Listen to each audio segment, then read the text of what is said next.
સુરતના પાલ વિસ્તારમાં વેસ્ટર્ન હાઇટ્સમાં બાળકો પર પાડોશીના ત્રાસનો ભય, વાલીઓ થયા પરેશાન। કિન્નરી લોખંડવાલા છે। હું વેસ્ટર્ન હાઇટ્સ બિલ્ડિંગમાં સિદ્ધ ટાવરમાં રહું છું। હવે વેસ્ટર્ન હાઇટ બિલ્ડિંગમાં ટોટલ 4 ટાવર છે। અમારા ટાવરમાં પણ બાળકો રમે છે, પણ હવે આ જે સિદ્ધગીરી છે એ સિદ્ધગીરીમાં નીચે અમારા બાળકો રમવા ના આવી શકે। એનું કારણ એ છે કે આજે એક ભાઈ રહે છે ફર્સ્ટ ફ્લોર પર।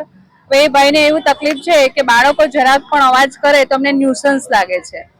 મારા બાળકો મારી બિલ્ડિંગમાં રમતા હોય, પણ જો સિદ્ધગીરીમાં એના ફ્રેન્ડ્સ બોલાવે તો એ બાળકો અમારે ત્યાં આવશે, પણ અમારા બાળકો ત્યાં રમવા જતા ડરે છે।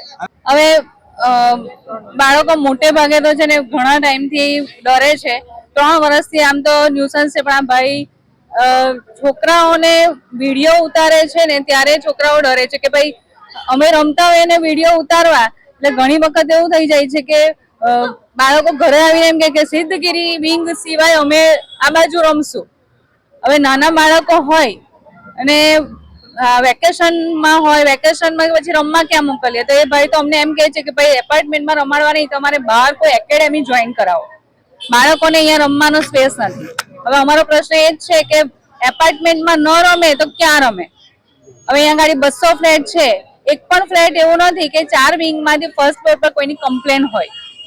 બાળકો અને પેરેન્ટ્સ પણ જાણે છે કે રહેતા લોકો હોય અને એ લોકોને ન્યુસન્સ થાય, તો અમે પણ વિચારીએ કે અમે બાળકોને એવું કંઈ રમવા જ નથી આપતા કે જેનાથી કોઈ નુકસાન થાય વિંગને।